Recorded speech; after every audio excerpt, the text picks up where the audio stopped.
Domeric, Domeric. The voice came closer, echoing through the stone corridors of the castle. Then came the hurried footsteps. Domeric. Oh, thank the gods. I've been searching the entire castle. Are you all right? Before he could respond, Aunt Barbrey was already beside him, gathering him into her arms as if he were still a small child rather than the 12-year-old lord he was growing into. She turned him slightly, inspecting him for injuries with frantic eyes. You're not hurt, are you? She asked, breathless and worried. He lacked the energy even to roll his eyes. Instead, he sighed. I'm all right, Andy. You don't need to worry. Her grip tightened. Worry? How can I not worry? She nearly shouted before catching herself. A few deep breaths later, her voice softened. How are you feeling? I'm fine.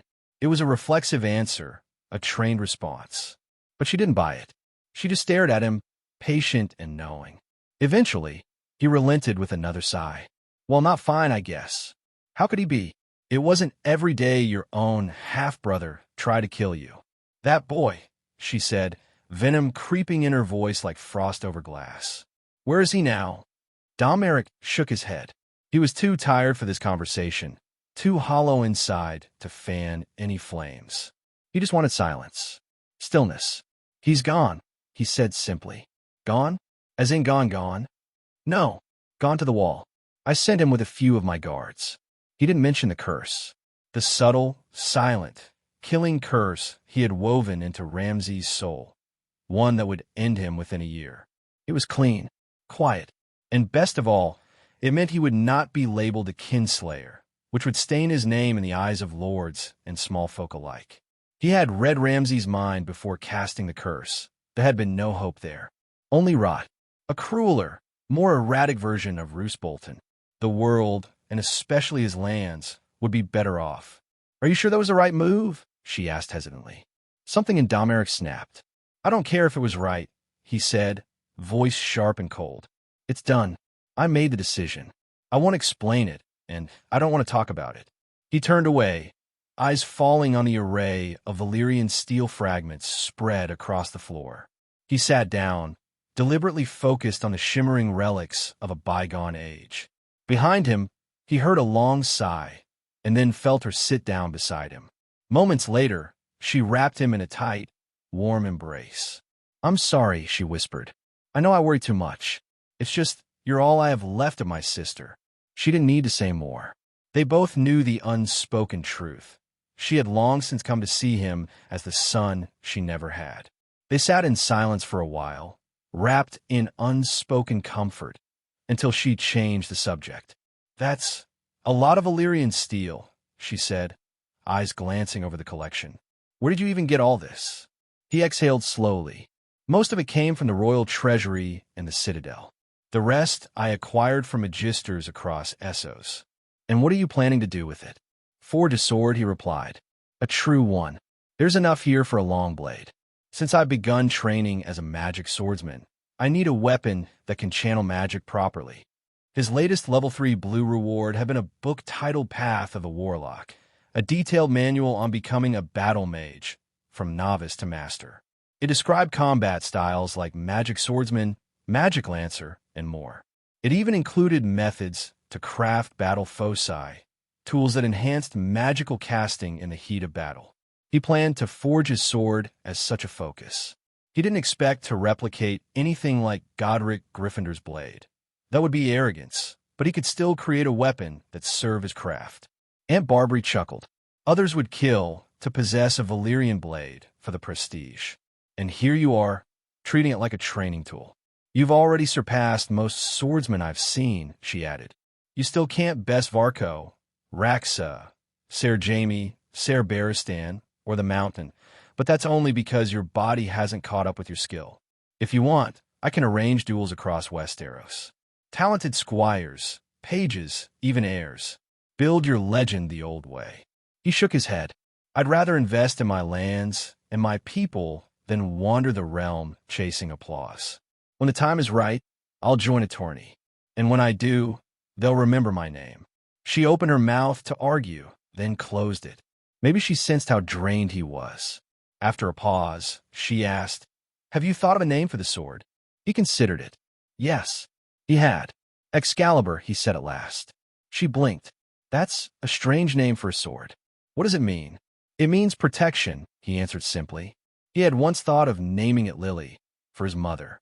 A memorial, but he had other plans for her. For both his parents. He would bring them back. They didn't need a gravestone in steel. Excalibur, a blade of legend. Forged by Merlin. Wielded by Arthur to protect his people. If Domeric had anything to say about it, that legacy would live again, this time in the north. Well, if that's what you want to name it, she said with a shrug. They remained like that, quiet and close, until the hour for dinner drew near. And though the castle was still and the cold seeped through the stone, in that moment, Domeric felt something warm. Not from the fire, not from magic, but from being held, from being seen. Winter fell, Lord Eddard Stark's chambers. Eddard Stark lay beside his wife, the day finally behind them. The quiet of their bedchamber was interrupted by a knock. Moments later, Maester Luwin entered with a solemn expression and a sealed letter in hand. A message from Lord Rickard Karstark, he said quietly. Ned took the letter and gave the maester a nod of dismissal. Once the door closed behind him, he broke the seal and unfolded the parchment. Caitlin stirred beside him. What does it say, my love? He paused, then wordlessly handed the letter to her. She skimmed through it quickly. Her lips tightened into a thin line by the time she reached the end. It seems Lord Karstark is displeased, she murmured, that his small folk are abandoning his lands to seek opportunities in the Bolton territories. Ned exhaled through his nose. I'm not surprised. I've received similar complaints from House Hornwood and even Lord Manderley. The people are moving, not because they are disloyal, but because they seek better lives. We cannot fault them for that. But can you allow it? Caitlin asked, concern knitting her brow. Legally, it may not violate the king's laws. But morally, it's damaging. These lords depend on their small folk for harvests, trade, and labor. If enough leave, the entire region could suffer. I know, Ned said, but I cannot command the common folk to remain in lands where they have no hope for the future. Nor can I tell Lord Bolton to stop offering higher wages and better conditions. That would set a dangerous precedent. Caitlin bit her lip. Then what will you do? He looked at the ceiling for a long moment. What I must. I'll ride to the Dreadfort. Speak with Domeric Bolton directly.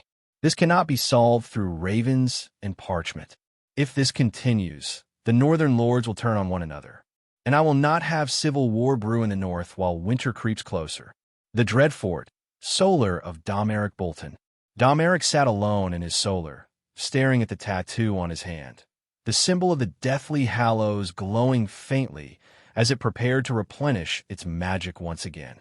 This would be the third time the symbol recharged since he had ascended it to level 3. So far, the level 3 blue tier rewards have been nothing short of transformative. The first had granted him a magical core, a core capable of generating its own magic, untethered from the magical density of his surroundings. With it, Domeric was truly free, no longer dependent on ley lines or heart trees. He could now wield magic in barren places where no wizard would dare cast. However, there was a caveat. The core couldn't be used to replenish the tattoo itself. The symbol required ambient magic for regeneration. No shortcuts there. So, he still needed to remain near heart trees to accelerate his symbol's recharge rate.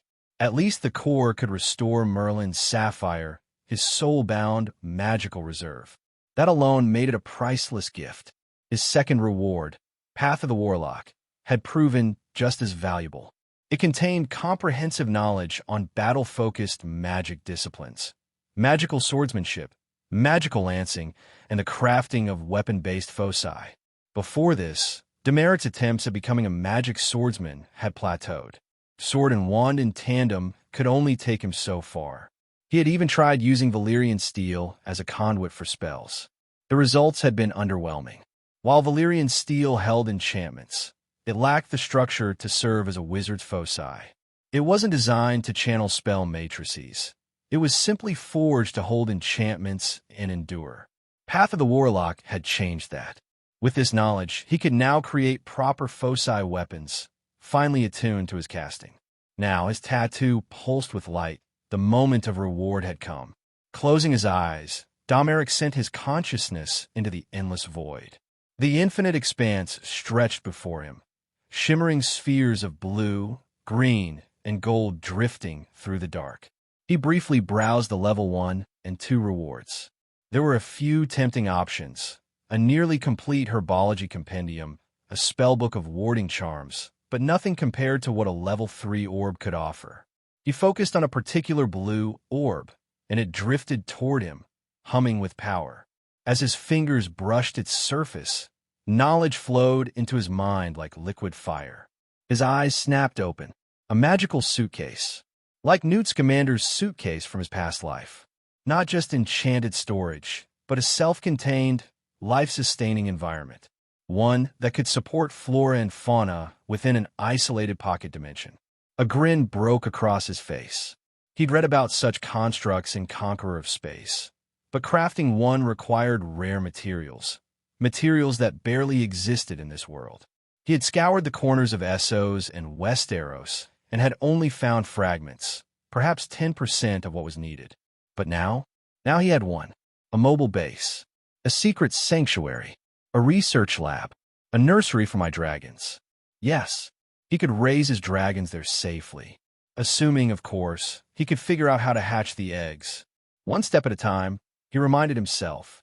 He reached forward and grasped the orb with both hands, drawing its power into his soul. And in that moment, with the void swirling around him and a grin plastered on his face, Domeric Bolton didn't feel like a lord or a noble or a child. He felt like a magician of the old world. And he was... Hey, welcome to Firescale Audiobooks. If you enjoy our audiobooks, please consider subscribing to the channel. Also, feel free to share your review in the comments section below. As their procession of 50 men traveled through the small amount of snow collected on the dirt road thanks to the summer snow, Ned Stark realized that it had been a long time since a Stark visited the Dreadfort. After all, the Boltons might have been his subject, but they were never truly loyal to the Starks. They were only subservient until they could once again get a chance to stab the Starks in the back. Or so he thought. But it had been 5 years since Roose Bolton died, and despite how uncomfortable he felt about young Lord Domeric Bolton, it was a well-known fact that the boy did not follow in the ways of the Boltons. He even went as far as to totally change the sigil of his house from a flayed man to a weirwood tree to prove his point. And then there were the rumors of how the small folk in Bolton lands lived in far better conditions than the small folk in other lands. These better conditions also led to the small folk from other lands migrating to the Bolton lands, which was also the reason why he was here in the first place. Still, no matter how much the Boltons had changed, his wife had not been happy with his decision to go and meet young Lord Bolton in Dreadfort. And then she had been outright angry when he declared that he would be taking both Robb and Jon with him as well along. If this had been the domain of any other lord, then he would have not thought about bringing his son, nephew, Jon Snow, with him. After all, bringing your bastard to someone else's home could be seen as an insult. But when Domeric Bolton came to Winterfell last year with the tax, he had still been good friends with both Robb and Jon and had treated them both equally no matter what the station was. Not only that, but the boy had been in touch with both Robb and Jon since then, telling them about the changes he was bringing to his domain or the places he had traveled to, in the letters brought to them by owls. To say that the two boys admired the young lord for the changes he'd brought to his domain would be an understatement, which was why he had gambled and brought his 2 sons with him. So that even if he couldn't find a solution to this mess, the bond between his sons and Domeric would grow, and the boy lord wouldn't think about rebelling in the future. They traveled for 5 days before finally reaching the Bolton lands. The change was immediate and shocking. The first thing he and his men noticed were the people working on the new agricultural canals being built for the lands around the villages. The second thing they noticed was the buffaloes working around in the fields. Even in his own lands, a single village only had about a buffalo or 2 at most, or none at all in most cases. But here, the first village they passed by easily had dozens of buffaloes that were being worked in the fields. The third thing they noticed was the steel plows and the other steel equipment being used by the farmers to work their fields. Steel was, after all, a very expensive and rare commodity.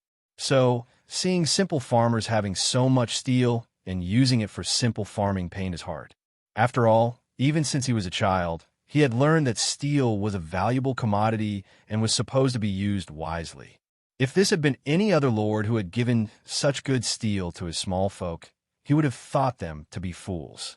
But then again, Lord Dalmeric Bolton had increased the food production within his land by 10 times and was the main supplier of food to the other houses in the north, and the main reason why they didn't have to buy the expensive food from Reach and Riverlands anymore.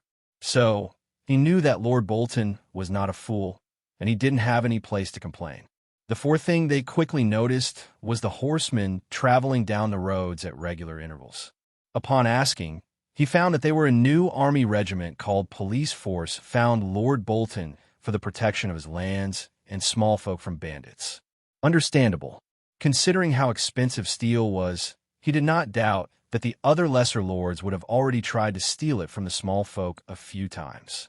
That was the main reason why he had allowed Lord Bolton to create the 1,000-man army in his lands in the first place. It was good to see that the men he had allowed Lord Bolton to raise were being used so effectively. The fifth thing they noticed was the large storehouses built in the villages to hold the excess grain that was harvested from their fields. The policeman who had joined them as an escort told them that Lord Bolton had been the one who had invested in the storehouses so that the harvest wouldn't rot away by being left in the open to the elements. The fact that Lord Bolton had enough wealth to construct multiple buildings in all of his villages came as a shock to him. Before this, he had known about the great amount of wealth being accumulated by Lord Bolton thanks to the silver, copper, and iron mines along with his glass production, book production, and ice cream business. But simply knowing about someone's wealth and then actually seeing the wealth being used were different things. He finally understood just how wealthy Lord Bolton truly was. He could see the difference between just knowing and truly understanding. The sixth thing they noticed was that the children in the villages were sitting under a large tree with black slates and studying from another man whom the policeman reported was called a teacher. In one of the letters that Lord Bolton sent to Rob, Lord Dalmeric Bolton proclaimed that he was doing his utmost best to educate his small folk and increase the literacy rate within his domain. At that point, he did not even know the meaning of literacy rate, and after he found out what that meant, he had not truly seen the reason behind Lord Bolton trying to increase the literacy rate of his people. He still didn't know what he could achieve by trying to teach the small folk. But to hear about Lord Bolton trying to increase the literacy rate of his people in a letter and then actually seeing it happen in real life, as the teachers sent by Lord Bolton sat down and educated the children of the villages, the difference between knowing and understanding was truly large. Ned Stark and his men traveled on their horses for another day and saw the true extent of riches within the Bolton lands, which was how well the small folk within his lands were living. So far, Ned Stark had yet to see a single child living in the cold and sleeping with an empty stomach. No wonder the small folk from the other lands were pouring into the Bolton lands, hoping for a better future. And it was on the third day within Bolton lands that they finally came across a sight that Eddard had wanted to see for some time. Right in front of him, there were hundreds, if not thousands of men and women working together to build the road that he'd heard Lord Bolton had been pouring so much of his gold on. And truly it was a sight. The road itself was large enough for 4 carriages to walk side by side, with enough space left for another carriage to pass by without much problem. These roads were different from any dirt road he had ever seen before. He had heard about roads like these built by the Valyrian Empire in the past with large rocks. But now that the construction work was going in front of him, he was clearly able to see that the road was not made up of large rocks, which was the case with the Valyrian roads, but with a molten black material that became solid once it cooled down as people moved huge stone roller on top of the molten black material to make it plain. He didn't even have to crane his neck to see the procession of people who were bringing raw material from Dreadfort in carts led by strong horses to build these roads. And this was just one of the roads being built by Lord Bolton. From what the policeman told him, 3 other roads were being built by the people working under Lord Bolton to the east, north, and south as well. And after seeing the work being done by these hard-working small folk, he realized that he had been wrong. He could not even begin to fully comprehend Lord Bolton's wealth. for he was sure that building even a single such road would cause the Starks to lose all their profits from taxes, let alone 4 of them. From what the policeman told him, after the construction of the 4 main roads, Lord Bolton planned to build a vast array of roads within his domain that would lead the way to all the major keeps and holdings within his domain and make travel from one place to another much faster. So, as he lay in his room inside a newly built inn, once again sponsored by Lord Bolton, and thought about the future, he wondered what other surprises were held for him and his children when they eventually reached Dreadfort. Dragonstone, POV of Domeric Bolton.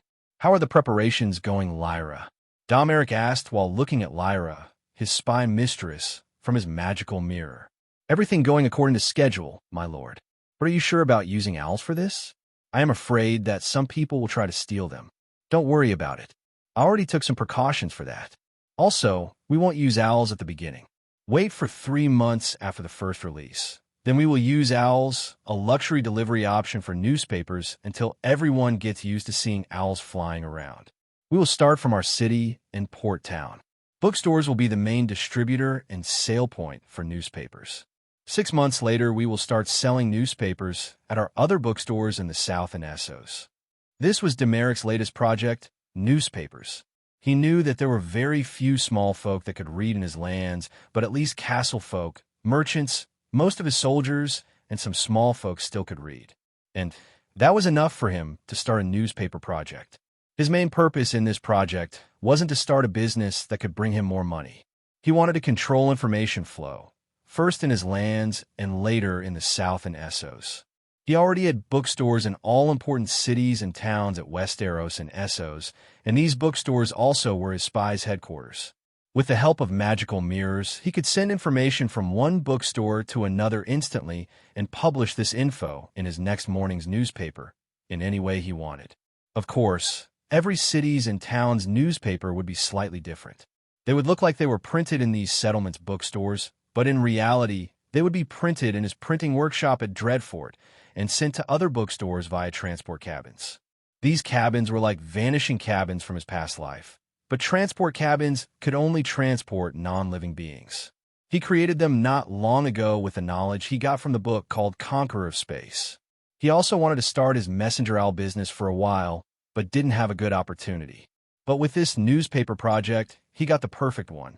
He was sure that in a few years, all the nobility in Westeros and Essos would use owls instead of ravens. And these owls would carry Demeric's newspapers to castles and keeps every morning. And then he could totally control the information of these realms. I will arrange everything as you wish, my lord, Lyra said. Good. Then I will continue my search. As always, contact me if anything important happens.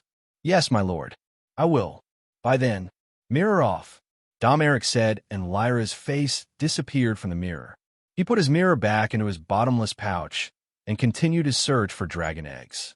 He wanted to have a real dragon, but for that, he had to find some dragon eggs first, and then a way to hatch them. But he was sure he would get there eventually. One day, he would definitely ride a dragon. The next day, Ned Stark and his men continued their travel to Dreadfort, and he was flabbergasted by how smooth it was to travel on such a road.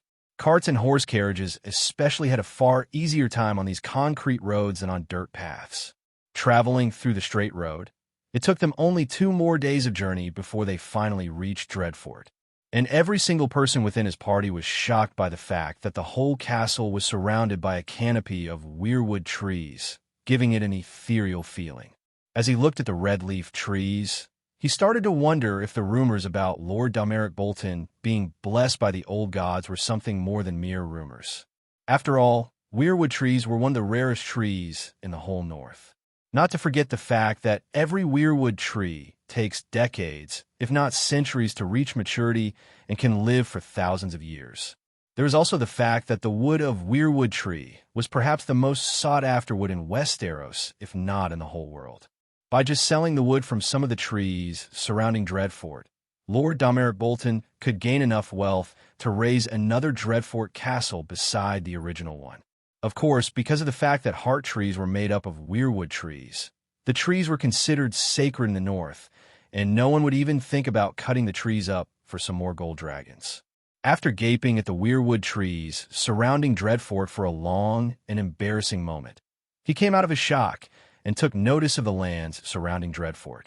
History lessons about Dreadfort told him that it was a large and dreary castle, hard to siege thanks to its tall walls and surrounded by barren lands for a couple of miles with no village or settlement within eyesight. Well, it seems the history books were either outdated or Lord Bolton had created a miracle once again.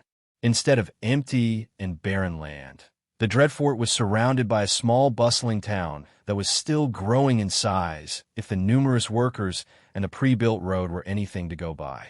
"Father," he heard Rob call out to him, and when he looked at his son, he found that the boy gaping at something in the distance. "Look," his son said. He did and saw the start of the wall that would one day surround and protect the city growing outside Dreadfort. But that was not what caught his eye when he looked upon sight, nor what caused his jaw to almost fall to the floor.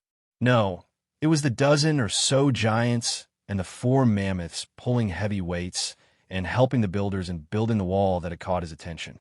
Giants, something that he had once thought to be a subject of myth and legend, until Lord Domeric Bolton took 1,000 men and became the first lord to go the north of the wall in centuries, and returned with a tribe of giants and a herd of mammoths. Well, he had known that young Lord Bolton brought giants, mammoths, and wards with him from north of the wall. But knowing something and actually seeing it with his own eyes was really different. "Let us continue," he told his men, and they finally entered the growing town that held the factories that produced steel weapons, glass, books, and other products built by the one favored by the old gods. Then he heard a bell-ringing sound coming from far away. When he turned toward the direction that sound came, he saw a distinguished stone tower building. His eyes caught the building before when they were further away from the town, but he thought it was just a wooden watchtower. But when he saw the tower from a closer distance, he realized that this tower was anything but just a watchtower. It looked like the tower clock that Lord Bolton gave him as a gift in the past, and the chime was similar as well. Then Eddard Stark realized his mistake. This tower didn't look like a tower clock in his castle, but his tower clock looked like this tower. Somehow, Lord Bolton managed to build a giant clock building in his town. But why? And just how much wealth did the Boltons have? He then thought about something, took his pocket watch, another gift from Lord Bolton, from his pocket, and looked at it. It was 3 o'clock in the afternoon, just as he heard from the chime. Then he understood that with this tower, everyone in the town could tell the time, without even looking at it. Store owners, merchants, small folk, soldiers, workers, everyone. With this tower, this place would be the most organized and efficient town, no city in the future. But why didn't I hear anything about this building till now? My men didn't think it was important enough to tell me. This journey was really an eye-opening experience for Eddard Stark.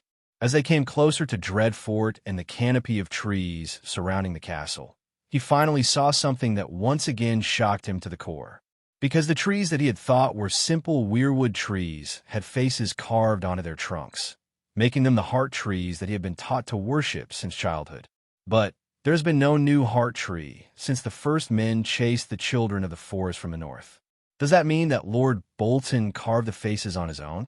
No, doing such a thing would be too blasphemous. But what if he was truly blessed by the old gods? Eddard Stark's internal thoughts continued to war with each other until he finally saw something that halted the gears in his mind at once. Because a child was currently singing a melodious song and carving a face in one of the weirwood trees. No, a better look told him that it was not a child at all. The being singing and carving a face in the weirwood tree was in fact. When he finally realized that he was again seeing a being from the northern legends, his mind stopped once more. Children of the forest. The head of the police force who met with them a day ago informed him with a voice filled with reverence. Lord Bolton brought them with him to the south when he came from the expedition beyond the wall. He has placed them under protection, and anyone who even thinks about harming them will suffer the harshest punishments. He nodded in reply, and once again picked up his jaw from the floor. He had been getting too many surprises ever since he entered the Bolton lands, which had stopped resembling a northern kingdom and had started resembling something entirely new and foreign instead.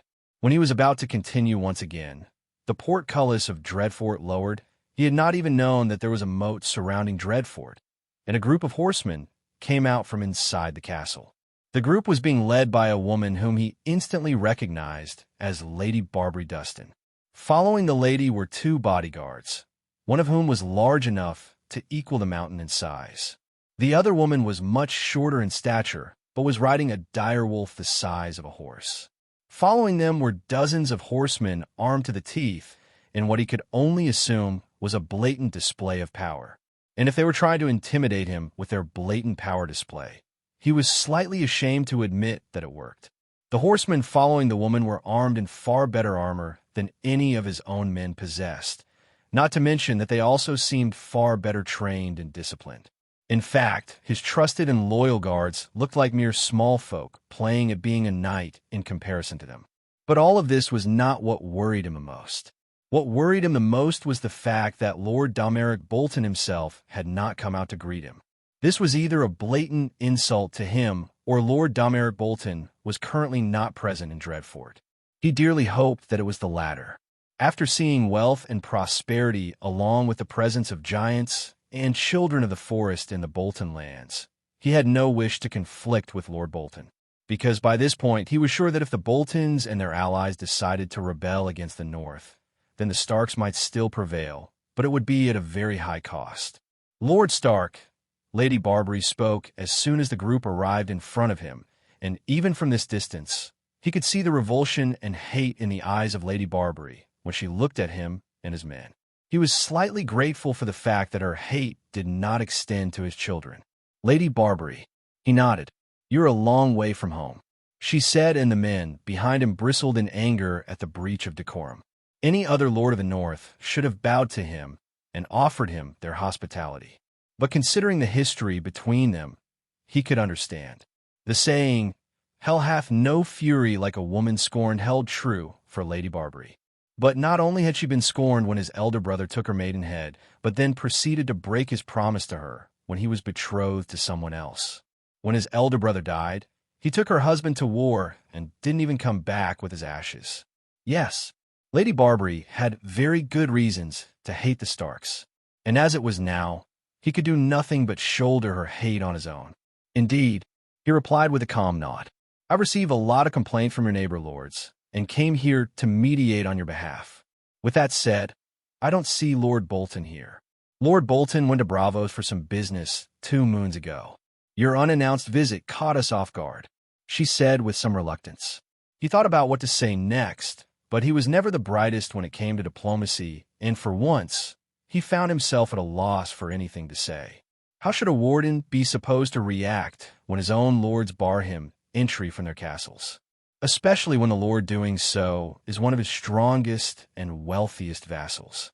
If his brother, Brandon, were here, then he would have definitely known what needed to be done. He was never meant to be a lord, but now that he was here, he had to do what needed to be done, except that he didn't know what he should do now. So he stayed silent and stared. Lady Barbrey stared back with cold eyes, and the both of them continued their stare off for a long moment before she finally gave a snarl and broke her gaze from him in order to give him a short bow. The hospitality of Dreadfort is yours, Lord Stark, she said through gritted teeth. Eddard Stark sat in a guest room overlooking the settlement growing outside Dreadfort and gazed out at the horizon while drinking wine from a glass. He was usually not one to give in to his vices, but the wine was made by none other than Lord Bolton. It was a wine made from fermented rice. He still didn't know what to think about it. It was a decent drink, he would admit, and cheap. It was so cheap that even the small folk could easily afford it without much difficulty. It was no match for Arbor Gold or Dornish Red, and he doubted it was supposed to match those drinks, but it kept him warm. He had seen it being sold in the taverns owned by Lord Bolton. Along with rice wine, another new drink called whiskey, which consists of fermented rye, wheat, and barley, is also being sold. How's the drink, my lord? Sully Gistro, the CEO of the various businesses owned by Lord Bolton, asked in a soft voice from the chair beside him. He still had no idea what that CEO word meant.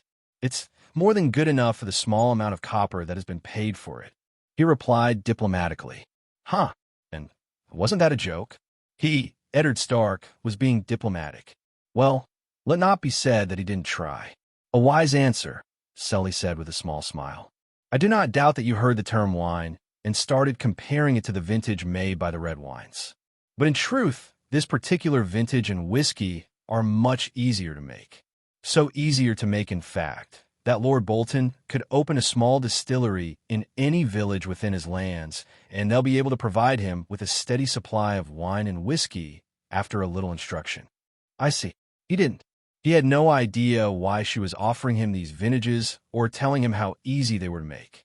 If this had been done by the lady of some poor house, he would have thought that they were trying to ask him to invest in this small venture of theirs.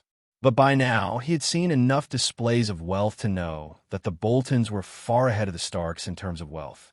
Do you? The woman asked with a raised eyebrow and a challenging stare.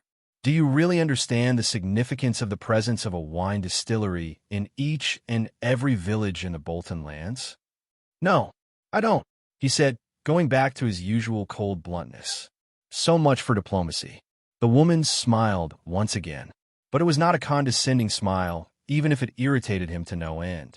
The presence of a wine distillery in each and every village will mean that the people of that village will have another source of income aside from farming. She told him, another means to earn gold and grow richer. After they've paid back the loan for the distillery first, of course. Lord Bolton want his small folk to grow rich? He asked in slight confusion. After all, in all his years in the north, he had never heard of any lord actively trying to increase the wealth of his small folk.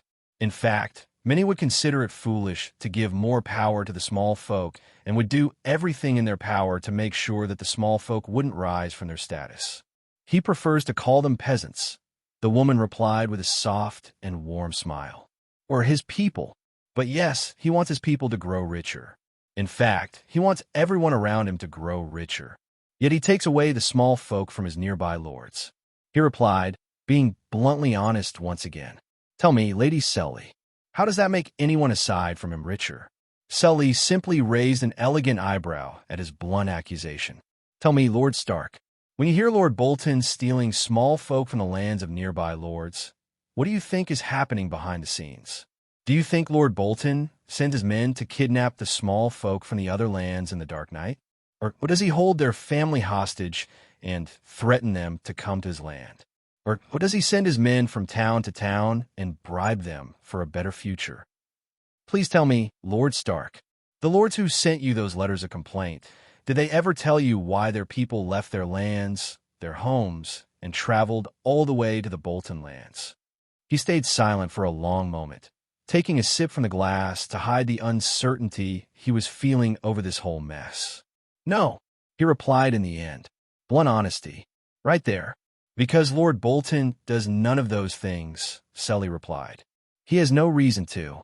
In fact, I would go so far as to say that Lord Bolton has nothing to do with the people coming from other lands. No, the only thing he has done is make the lives of the people on Bolton lands far better than the lives of small folk in any other place in the north. That doesn't change the fact that he does accept those people in his lands. Eddard Stark pointed it out. Better than barring them access to his lands and telling them to go back where they came from. She said with a shrug, Tell me, Lord Stark, do you know how much an average small folk farmer earns in the north in general? He frowned at those words and then guessed 1 to 2 gold dragons. True, she nodded. Recent surveys have told us that an average northern farmer earns about 1.32 gold dragons in a year. The same surveys told us that after paying the tax for the daily necessities and new equipment, the farmer is left with less than 20 silver stags. I don't see what this has to do with anything, he said, not really understanding why the woman was spouting all these facts. However, the fact that Lord Bolton had done surveys like these once again showed the power within his hands. Do you know how much an average small folk farmer in the Bolton lands earns in a year? She asked. This year, the survey found that an average farmer in the Bolton lands earns about 15 gold dragons each year. He did a quick take at that, and then started coughing at the wine that went down the wrong pipe in his throat. The woman gave an amused smile and gave him a handkerchief, and as he wiped his mouth, he thought about the implication of those words. He knew that the people of Bolton Lands enjoyed much more wealth than other people, but damn. He had no idea that the disparity was that great. Of course, she continued after paying the taxes, the loans for the steel equipment, the loan for buffaloes, the loan for the canal, and the tax payment for the police force guarding their lands. The people are left with a little more than 4 gold dragons. But considering that 1 gold dragon make for 210 silver stags, an average farmer in Bolton Lands still earns about 45 times more than an average farmer anywhere else in North.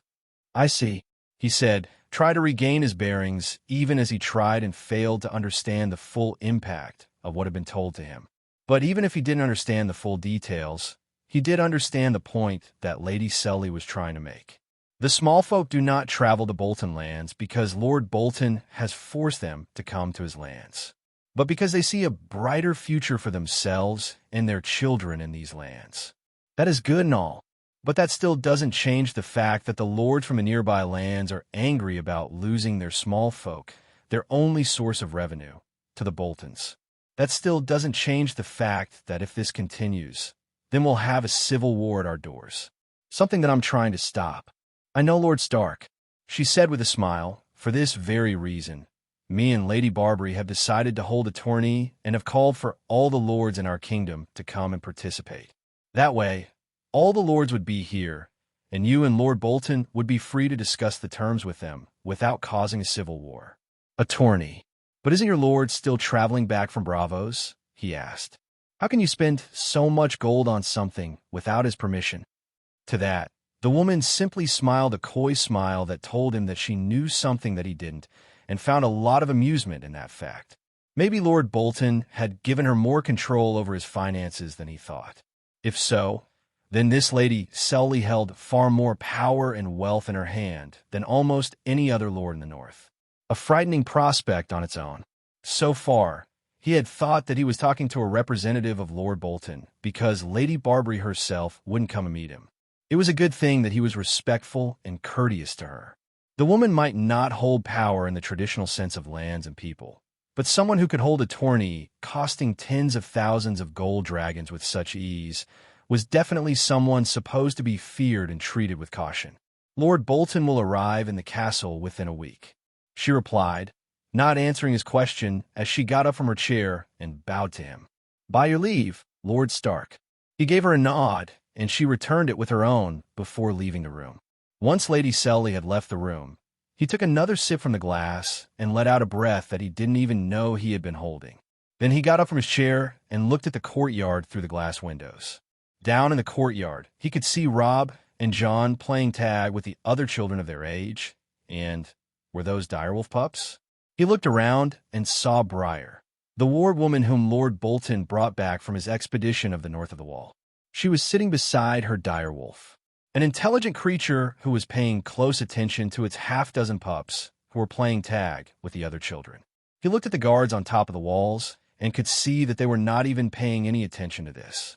Well, if playing with direwolf pups was a common occurrence within Dreadfort, then he supposed he had nothing to fear. He could also see that the direwolf pups had grown attached to both Rob and John with how they were circling them.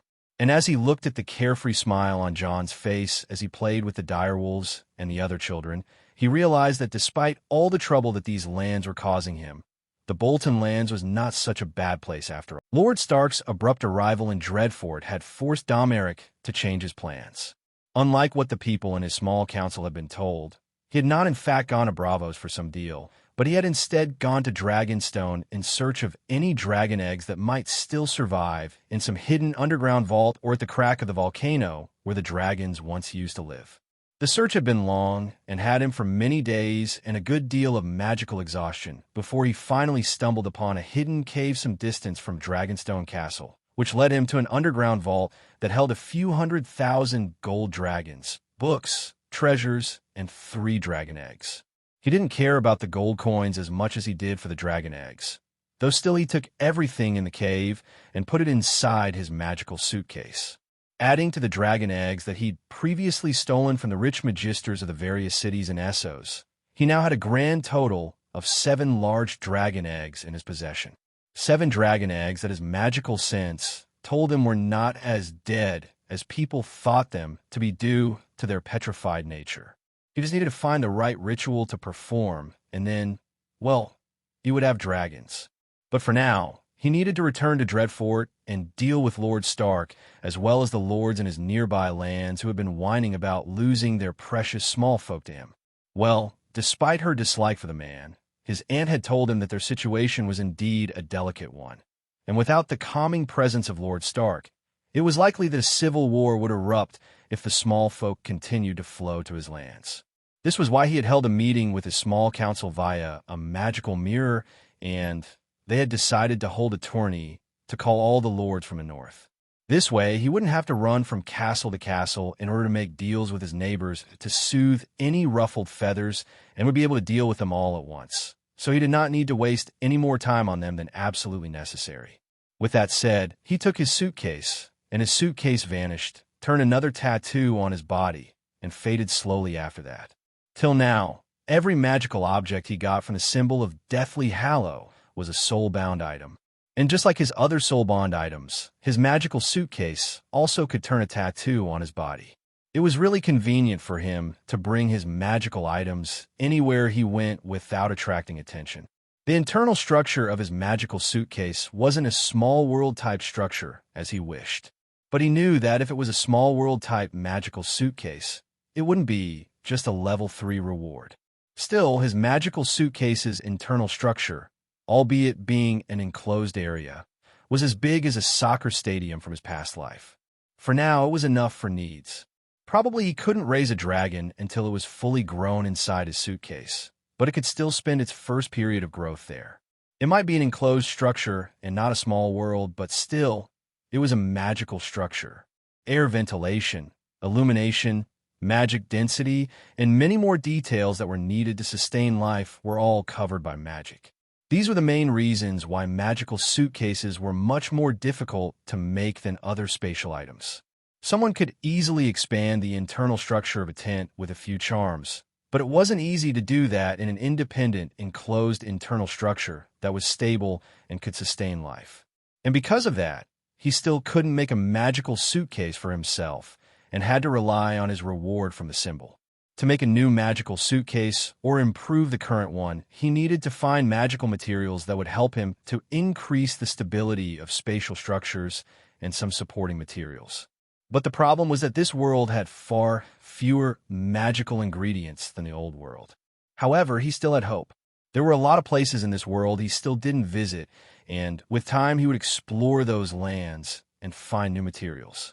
He already had some materials from his past quest to make a magical suitcase, and when he found the other necessary ones, he would improve his current magical suitcase. With that thought, he gave one last look at the island where he had spent his past few weeks, and then with a password, a tug, and a twist, he was at his port town. He told his people he was going to the Bravos, so he should go back to Dreadfort from his port town so as not to arouse suspicion. He looked forward to the day when he could openly tell everyone that he was a wizard. Then he wouldn't need to use these kinds of little misdirections. But it wasn't the right time yet. He still needed more time to lay his foundation and increase magic density in his lands. If he revealed his identity as a wizard, a lot of people would use it to war against him. He knew that some people disliked him, but he also knew that many more secretly coveted his wealth. Right now, they couldn't do anything about it except sit in their castles in jealousy. But if he told them he was a wizard, then everything would change. They would have a valid reason to wage war against him, to seize his wealth and lands. So, he couldn't do that at the moment. For now, he had to bide his time for the right moment. And when the right moment came, no one would dare stand against him. I did not know that the Boltons had a Valyrian sword of their own. Lord Stark murmured in wonder as he gazed at the Valyrian steel sword being held by a thick sheet of glass that was further reinforced with magical runes so that it wouldn't break even if a nuclear bomb fell upon Dreadfort Castle. "It's not really a secret," Domeric said with a shrug. "After all, it's just there, sitting in a display behind a glass wall in the study. Anyone who comes here can see it, and I guess most of my people already know about it.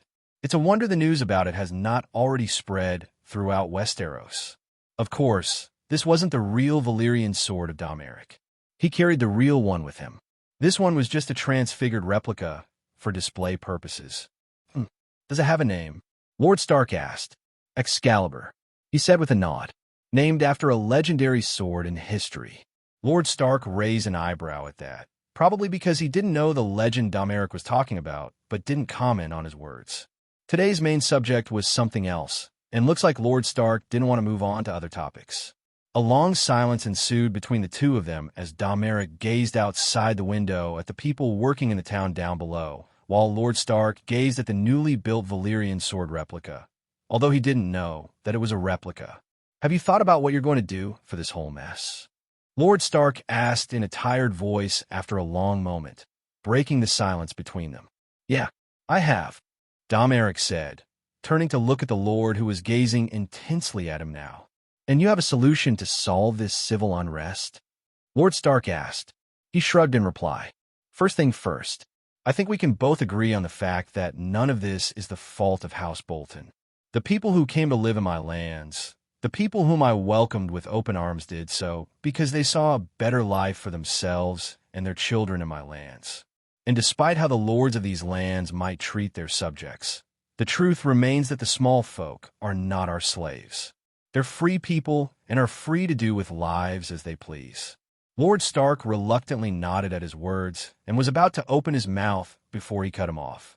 That said, it is also true that the lords in these lands rely on the peasants and the tax paid by them to sustain their households. And it is also the truth that despite all the flowery words I've said, I'm the one who has gained the most from this mass migration. A population increase of 200,000 people, in fact, a number that would only go up and up in the upcoming years.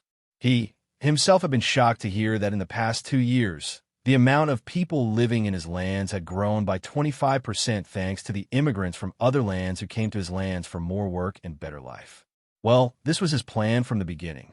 He didn't coerce or kidnap the small folk, but his appointed men were secretly praising his lands to small folk who lived at other lords' lands in past years. He just didn't know that the problem was so severe. The North itself only boasted a population of about 5 million people in total. So, the fact that 4% of people migrated to his lands in the past 2 years was not a small thing at all.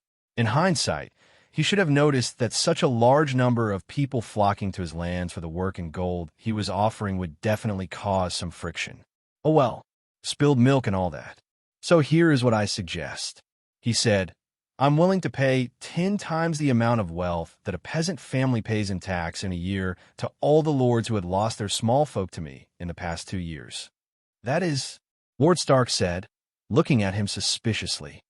Rather generous of you, considering how you're not even in the wrong in this matter. Perhaps. He shrugged. But I don't want people to think that I'm some kind of fiend who just takes from them without giving anything in return. In fact, if the lords whom I'm about to pay for their displaced population invest all that gold in their lands, then I'm sure that their capital would easily increase to 2 or 3 folds in a few years. You seem rather unconcerned about this whole matter, Lord Stark pointed out. Do you even realize how many families you'll have to pay for? About 46,800 families. Yes, Lord Stark, I'm aware. He replied, not caring about the incredulous look of Lord Stark's face at the precise information he held. That's what happens when you have competent subordinates working under you and the populace is willing to work with the government. I'm also aware that I'll have to pay about 190,000 gold dragons for these people. Lord Stark raised an eyebrow at his words. You do realize that 190,000 gold dragons are no small amount. And it was true. North was the second poorest kingdom in the Westeros, followed only by the Iron Islands due to their lack of natural resources. But that didn't mean that he himself was poor. No.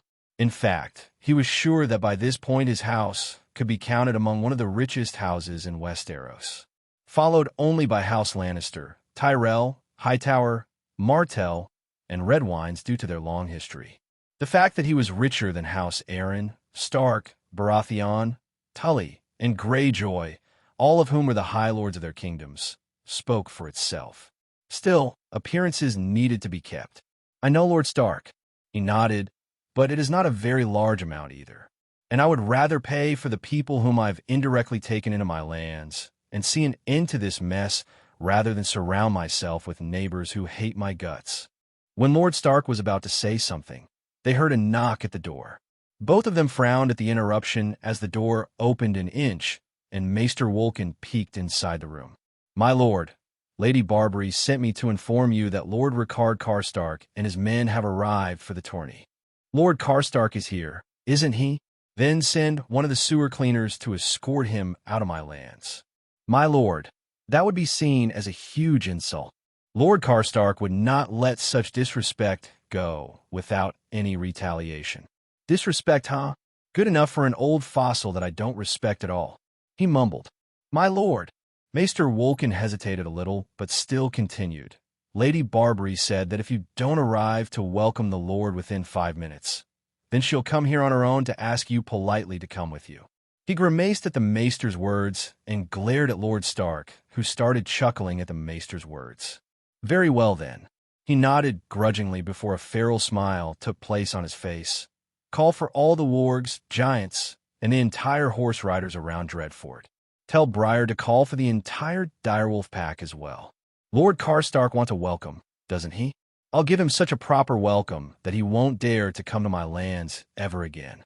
Maester Wolkin paled at his words, but went to follow his words as soon as he glared at the man. His enmity for Lord Karstark might be petty, but he can be petty sometimes too. "Lord Stark, if you give me leave, I will go and welcome Lord Karstark with all the proper respect that he deserves," he said with a feral grin, and Lord Stark grimaced before nodding at him. Suffice it to say that the look on Lord Karstark's face when Dameric's welcoming party came out of Dreadfort and surrounded the Karstark men completely was one for the books. Dreadfort Castle. POV of Domeric Bolton. Lord Karstark offered me the hand of his daughter in marriage. The gall of the man. "Can you believe it?" he asked in slight anger and annoyance as he huffed and sat down on the chair at his study, trying not to look at the amused smile on his aunt's face, as that would only serve to annoy him even more. "And what's wrong with that?" his aunt asked innocently. Too innocently. "Alice Karstark is the same age as you and is the daughter of one of the great houses of the North." He gave an annoyed look to his aunt, who barely managed to keep a straight face for a short moment before she started giggling to herself. "Very funny, Auntie. Very funny. Okay. Perhaps not Alice Karstark, then."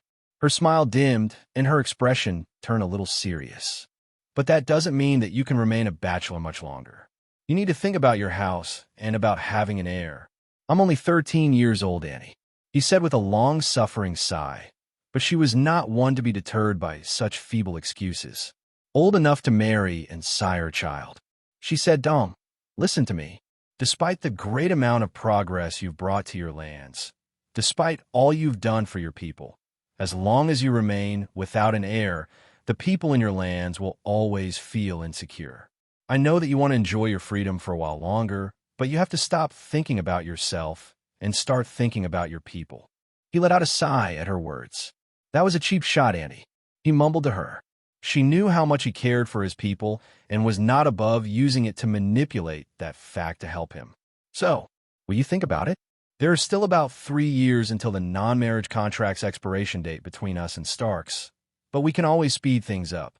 Have you made up your mind about Sansa yet?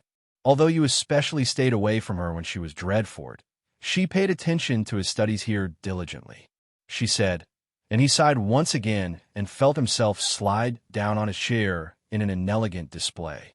"Looks like I don't really have much of a choice in that matter," he told her, and she sharply turned to look at him and frowned. "What do you mean that you don't have a choice?" she asked. "Well," he hesitated for a moment, but then realized that she'd find out soon enough anyway. So he continued, "Lord Stark thinks that House Bolton even has amassed too much power in the last 2 years. Her face turned grim. "Well, he's not wrong there. If I was in his position, I would have done everything to stop your advance.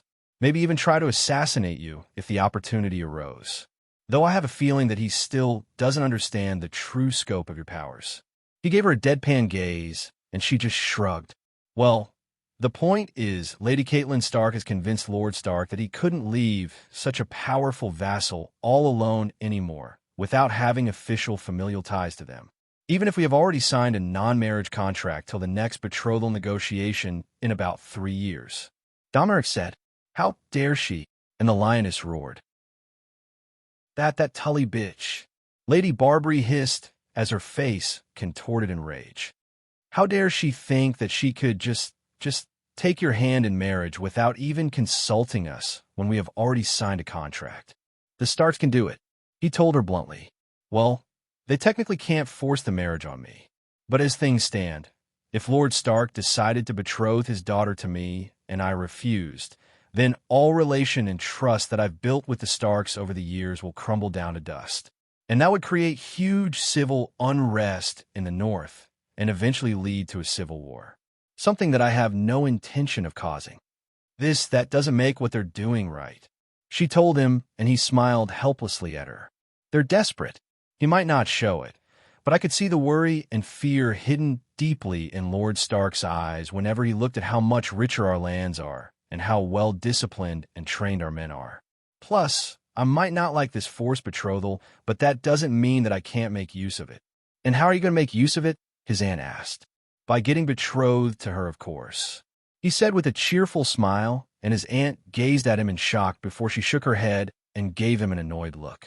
Well, after I met Lord Stark and found out about his betrothal plan, I went to Winterfell and spied on Sansa to see what kind of girl she was at the moment. I received reports about her behavior at Dreadfort from you, Lyra, and Selly, but I wanted to see her with my own eyes. And what is the result of your observations? His aunt asked. Well, he grimaced as he wondered how to explain this without insulting Sansa. Do you remember how kind of kid she was when I met her all those years ago during the Greyjoy Rebellion? He asked. A 4-year-old child who clung to her mother and hid behind her skirt. Well, I suppose she has grown taller since all those years ago. But aside from that, she is still the naive, immature child living in a fairy tale world of her own in which knights are chivalrous, maidens are kind-hearted, and people marry and then live happily after. He grimaced once again, not really wanting to bash the girl's personality in front of his aunt, but he had been really unimpressed by her. He had some expectations from her after she spent one moon at Dreadfort every year in the last 2 years. But after seeing her behavior, he was disappointed. His aunt gestured him to go on, seemingly too curious at the piece of gossip he was giving her. It's not that there's something wrong with the girl. It's just that Lord and Lady Stark shelter the girl too much from the reality of the world. And a septa brought from the south is not helping in any real manner. The girl really has no outstanding abilities that stand out. She doesn't know how to administer. She doesn't know how to rule. She doesn't know how to lead. Well, I guess I could go on and on about the things that she doesn't know about. But the point is that she, as well as Lord and Lady, disappointed me. We had a deal about this, but it seems they have not fulfilled their part of the contract. His aunt frowned. Apparently the one moon she spent here each year was not enough to make a lasting change in her. If Lord and Lady Stark had continued Sansa's education at Winterfell, the situation might have been different. However, it seems that Tully bitch is intent on raising Sansa the same way. But you just said that you're going to be betrothed to the girl. That I am. But not now. I will use Sansa's situation as leverage and buy some time. But they won't accept a negotiation promise this time, so I will change the contract a little. I will betroth with Sansa, but only when the original contract expires. She is still too young, and Lord Stark should accept a betrothal promise instead of just a negotiation promise. He said, the betrothal promise with the daughter of Lord Stark will bring peace to my lands, and give me some time to bring more progress to my lands and gain more strength. When the time comes, I'll have grown so strong that even a war against the entirety of North won't put a dent on us. At that point, I'll consider my betrothal with Sansa again. If I like her, I will betroth with her, but if I don't like her, then I will choose someone I like. Dom Eric explained his plan to his aunt, and take the North from the Starks. His aunt added, and he would have done a spit take if he was drinking something. As it was, he merely gaped at her. What? No, I'm not going to take the North from the Starks. Why would you even think that? Why not? If you become strong enough to defeat the armies of all the other houses in the North, then I don't see why you wouldn't just take the North from the Starks. She said as if it was the most obvious thing in the world. There are 3 reasons why I won't be taking over the North. He explained to her. First, King Robert Baratheon loves Ned Stark like a brother. So, If I rebel against Ned Stark, then I won't only have to fight the forces of the North, but also the men of the other kingdoms that King Robert would rally against me. And even if I'm sure about my victory, I would rather not fight against such a large force. Second, even if I won against them and became the king of the North, the other houses won't follow me willingly. And I have really no interest in leading a realm in which most of the people hate me. And third, I don't want to rule the North. As simple as that. I have my own ambitions, goals, and plans for the future, and none of them involve me ruling the North. Simply said, being the king of the North is not a burden that I want to pick up on my shoulder. Is that enough explanation for you? His aunt gave him a scrutinizing gaze for a long moment before her shoulders dropped, and she let out a sigh. I suppose. It seems like you've put a lot of thought into this and have already made up your mind in this matter, so I'll not ask you to kick the Stark from their seats just because I don't like them. He gave her a grateful smile and wondered when Eddard Stark was going to ask him about the betrothal with Sansa. Lord Stark had certainly been thinking about it whenever the two of them talked. He just wished that this farce would be over as quickly as possible. The next few days went by in a flurry of activities as various lords from all across the North arrived in Dreadfort for the tourney. They were all astonished by the amount of wealth on display in his lands, and quite a few of them tried to arrange a betrothal for him with their daughters. Lord Manderley himself talked with him 6 times about having a betrothal with one of his granddaughters. And while he would admit that it was a little flattering at the start, it got annoying far too quickly for him. By the end of another week, almost all the lords from the North had arrived in Dreadfort, and he finally started the tourney. Unlike the South, the North don't have very many horsemen or knights, and even those who knew how to ride a horse didn't know how to use a lance with it. So, he skipped the joust entirely and started with melee. But instead of having people fight one-on-one against each other, he had people sign as a group and fight in group versus group fights. This led to all the great houses forming their own groups, while the smaller houses joined together to form a decent block of warriors on their own. It was quite fascinating to watch. The competition was especially tense because instead of gold or silver as a reward, he had decided to give 1,000 full-plate armor as a reward for the first group, 100 horses for the runner-up, and 50 sword for the third place. These things might be expensive for other lords, but not for him. For example, a full-plate armor easily would cost between 10 gold dragons to 30 gold dragons, depending on how good it was. And his frost steel armor sold for about 25 gold dragons. But their production cost was only 5 gold dragons at best. So, in truth, he was giving away a reward of 5,000 gold dragons, while to the others, it seemed like he was giving a reward of 25,000 gold dragons. Not that he would have faced any particular problems by giving away 25,000 gold dragons as a reward.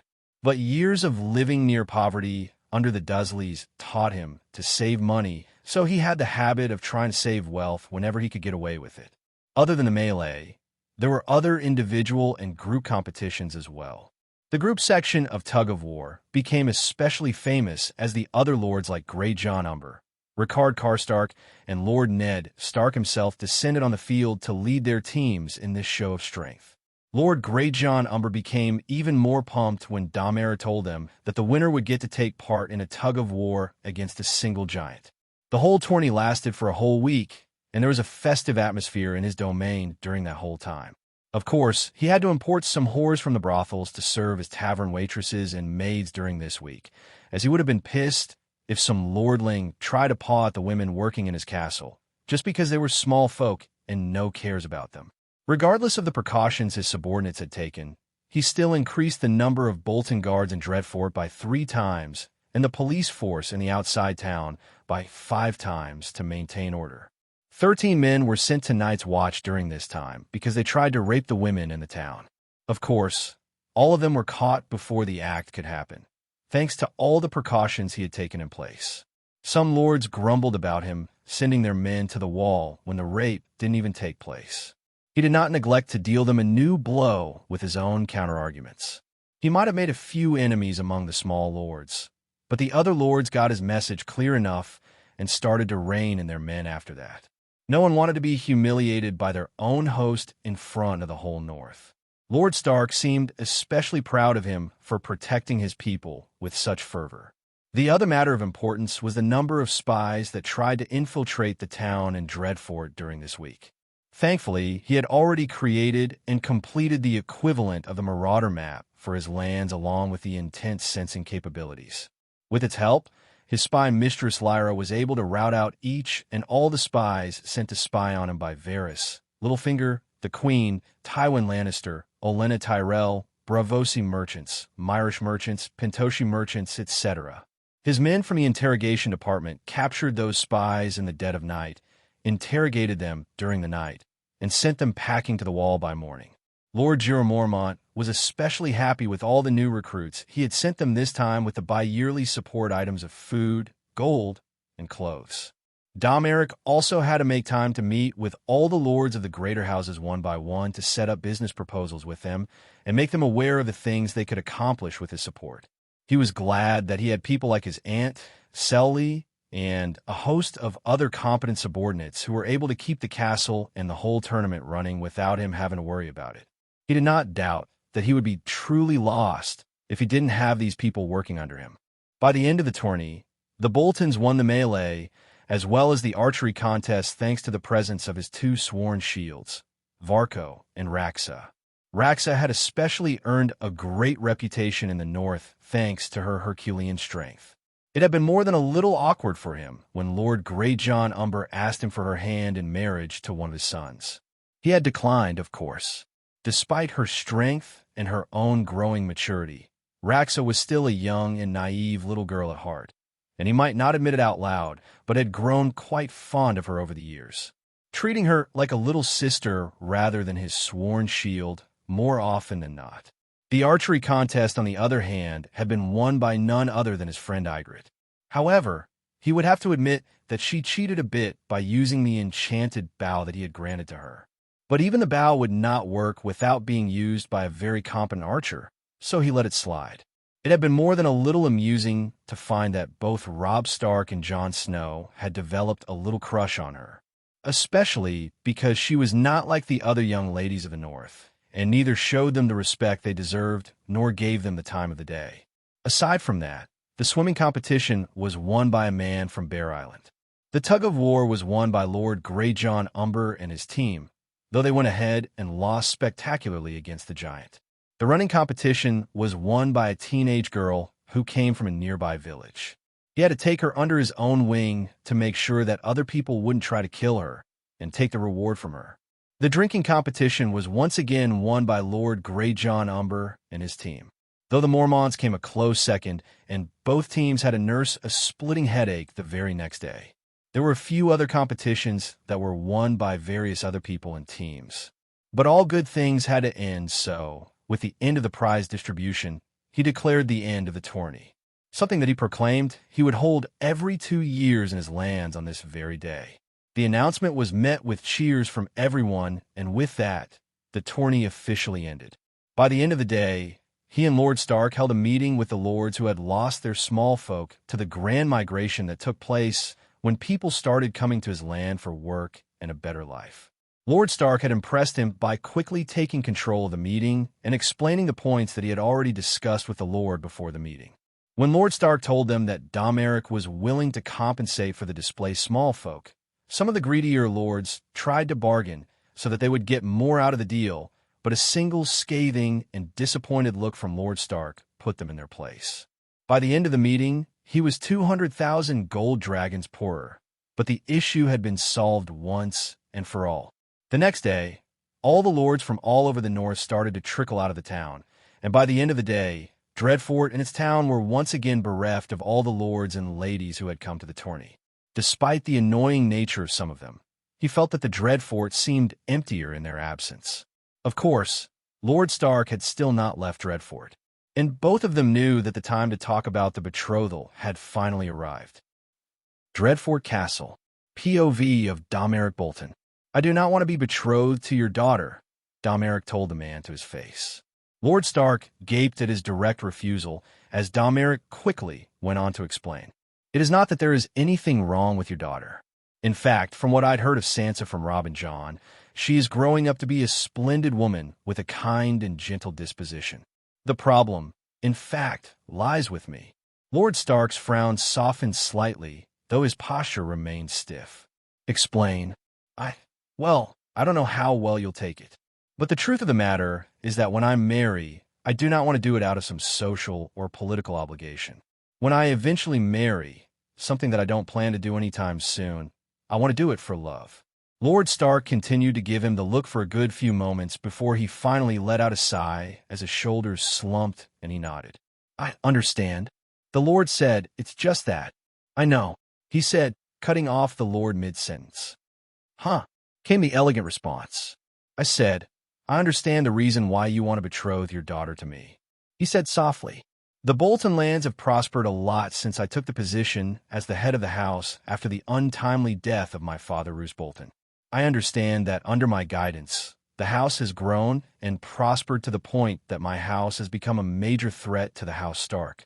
And even if I might not hold any ill will toward your house, it is highly possible that my son or the son of my son might hold different values from me, at which point a civil war would take place and the North would break into pieces.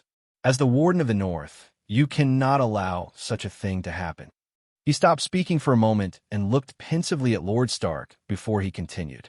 For that very reason, for the prosperity of my people and the peace in the North, I will accept this betrothal to Lady Sansa Stark.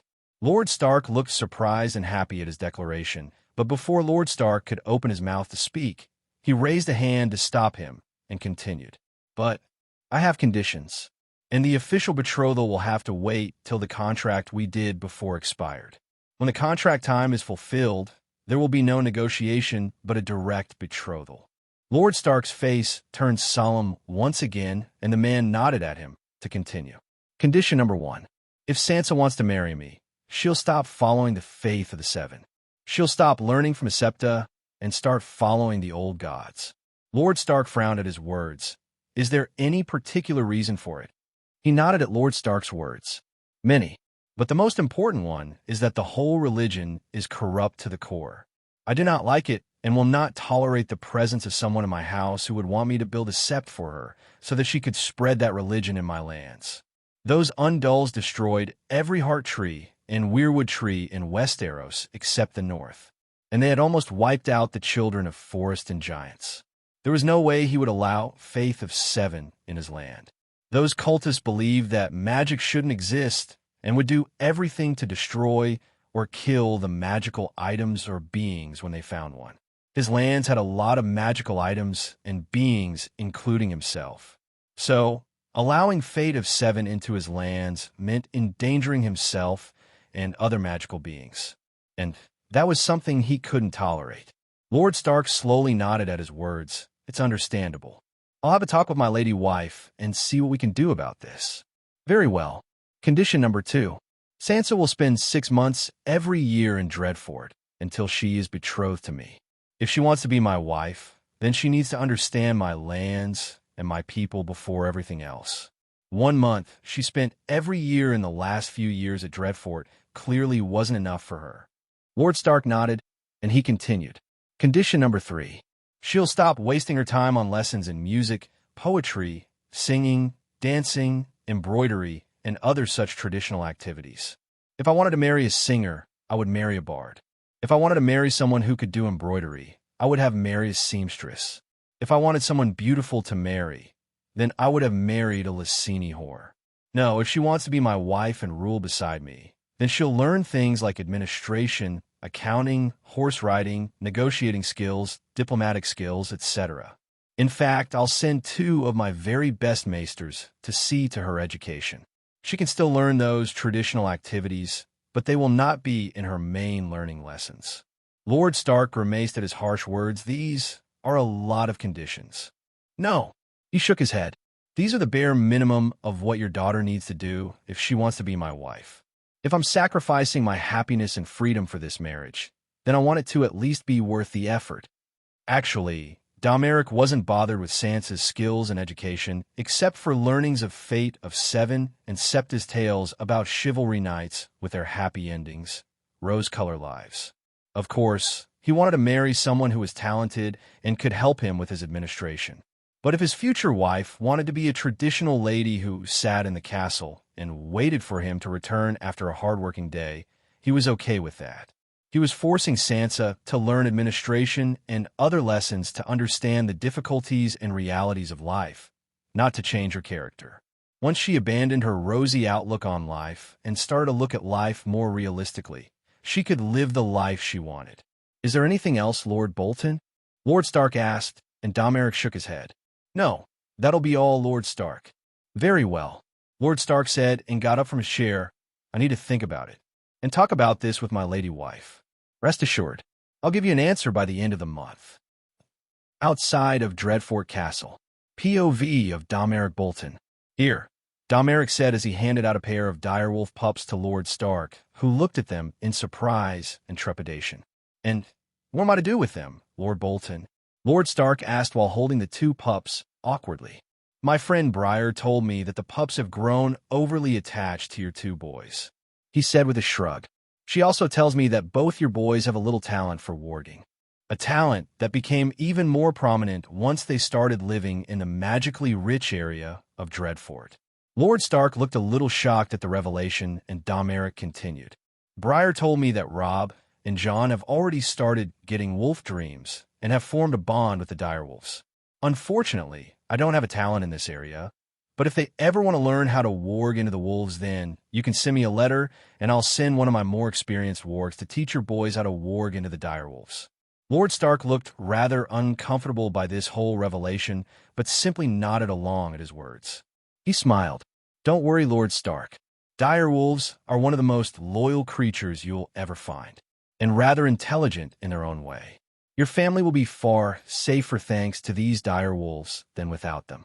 Lord Stark nodded and looked at his sons, who were having a last-minute conversation with Ygritte and the other kids they'd become friends with during their month-long stay in Dreadfort. Domeric had a very limited amount of free time due to all the added duties thanks to the tourney, but he made sure to spend some quality time with them now and then. After seeing the prosperity of his lands and the success he'd gained in only half a decade, he had a feeling that Robb and Jon had looked up at him in admiration even more. In the end, he bid goodbye to Lord Stark and his two sons before sending them off with an escort that would follow them till the end of Bolton lands. A year later, Domeric Bolton was now 14 years old. Last year was a peaceful one. Lord Stark informed him that he accepted Domeric's conditions about the betrothal after he talked with his wife. He and Sansa would betroth about 3 years later after the old contract expired. Other than that, he got 2 more level 3 blue rewards from his tattoo before he decided to upgrade the symbol of Deathly Hallows again. This time he had to sacrifice the replenished magic of the symbol 3 times to upgrade it to level 4. As for the rewards he got, his first reward was a book called Magical Marks. He got knowledge about different kinds of magical marks that could be used on humans and other living beings. There were some evil marks, such as the dark mark used by Voldemort to enslave his followers, or some simple marks, such as communication marks. He already created his runic mark with this knowledge. Of course, it wasn't an evil mark like Voldemort. His magical mark's main feature was its ability to understand the intent and protect him from betrayals. If his followers did or thought something harmful to his interest, the mark would warn him. He couldn't control the people or read their minds through from the mark, but the mark could paralyze the people if they tried to harm other marked people in direct or indirect ways. With that, he could improve his and his people's safety. Of course, it has other features like communication, etc., but they were just the icing on the cake. The only problem was he had to engrave the runes himself on the papers to make mark talismans that could be used to apply the mark to someone. So, he only applied to his inner circle and some other key people. But in the future, he wanted to apply the mark to everyone in his lands and make the mark an identification. As for his second reward, it was the Sword of Godric Gryffindor, or it was another version of it. It had all the features of the original Sword of Godric Gryffindor, but its appearance was a little different. It didn't have Godric Gryffindor's name on it, and its pommel was different. He named it Gryffindor, a name representing bravery, chivalry, and courage. With the sword, he also got knowledge about how to use its features. And now his new sword, Gryffindor, was lying in a ritual diagram and absorbing the liquid Valyrian steel. When the ritual was done, it would be his second Valyrian steel sword with extra features. Now Domeric was waiting for his tattoo to replenish its magic to get his first level 4 red reward from it. And while waiting, he continued to develop his land. "What is the status of the roads?" he asked while sitting at the head of the table with his small council. Not that there was anything small about it, as there were 24 people in it. Head of the glassmakers, head of education, head of infrastructure and roads, head of steel industry, head of mining operations, head of the Department of Law and Justice, General Braun, General Carsey, Admiral Murin, head of trading fleet, his regent, and Aunt Lady Barbrey, Maester Wolken, Spy Mistress Lyra, CEO, Sully being just some of the many members of the small council sitting in front of him. The road going down south has connected all the major villages specified by you and has finally reached Castle Hornwood. The road going north has crossed the last river where the construction of the bridge has finally ended. The name of the bridge has yet to be decided. The head of infrastructure and roads said. The road has split up from there, and the road to northwest leading to Last Heart from there has already started. The construction of the road going northeast to Carhold has been halted because we've yet to gain permission from Lord Karstark. I see. Stop the construction of the road going to Carhold. Put all the resources and manpower in building the road to Last Hearth. He said in his lordly voice, what about the road to the east and west? The road from Dreadfort to Bolton Port has already been completed. So now we're focusing on building the roads to the nearby silver and iron mines. The man replied, the road to west has been halted due to it reaching White Knife. A stone bridge is currently under construction. The work would continue once the bridge has been finished. He nodded and turned to face his regent and Aunt Lady Barbrey Dustin. Auntie, the newest survey for the population of the Bolton lands has been completed, I assume. His aunt nodded back at him, took out a folder from her purse, and started reading the information in it. The population of Bolton lands has shown a steady increase in the last year. The number of people living in your lands has crossed the 900,000 mark and now sits at about 921,000 people. 40,000 of the increased population is due to the immigrants from other lands coming for work, while 6,300 are the newborn children. He hummed as she finished the rest of her report and thought about the number of people that he could arm based on the population. Depending on the level of prosperity in his lands, he could easily create a standing army of 2% of the total population. So, a population of 900,000 should be able to give him an army of 18,000 men. Compared to him, the other lords would hardly be able to raise an army of 0.5% of their total population due to the low level of prosperity and lack of food, which resulted in the North raising an army of 25,000 men from its population of 5 million people in the last 2 wars. Still, right now, he only had enough training facilities to train 9,000 men. They were divided into 2 legions controlled by General Braun and General Carsey, with 1,000 more men being trained as horse archers by Dothraki Bloodrider, who chose to embrace the life of a mercenary instead of trying to avenge his call when his call died.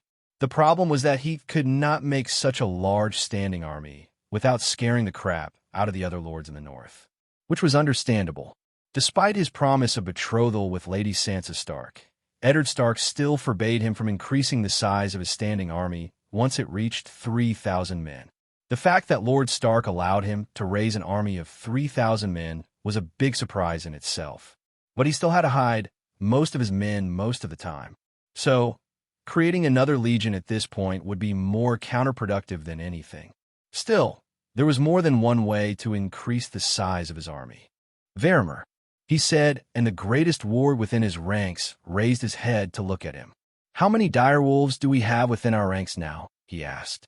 The ward scratched his head and closed his eyes briefly before replying, 14 adult ones. 43 pups? And 4 more were born last month. He nodded. What about the weirwood bows and the ironwood arrows I'd given to the giants?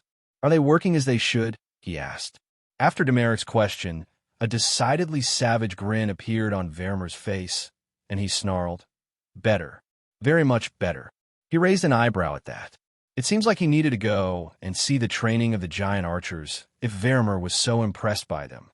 To tell you the truth, he hadn't even known that there were archers among the giants and only found out about them when Ygritte told him about it. Even after that, he had thought the concept was strange, as giants have rather bad eyesight.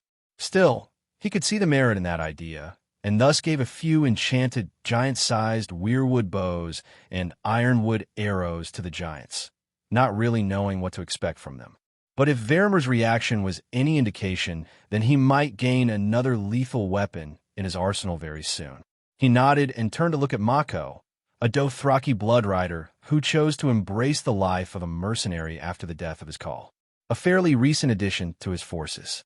"Mako, how was the training of the Mounted Archer Regiment going?" he asked.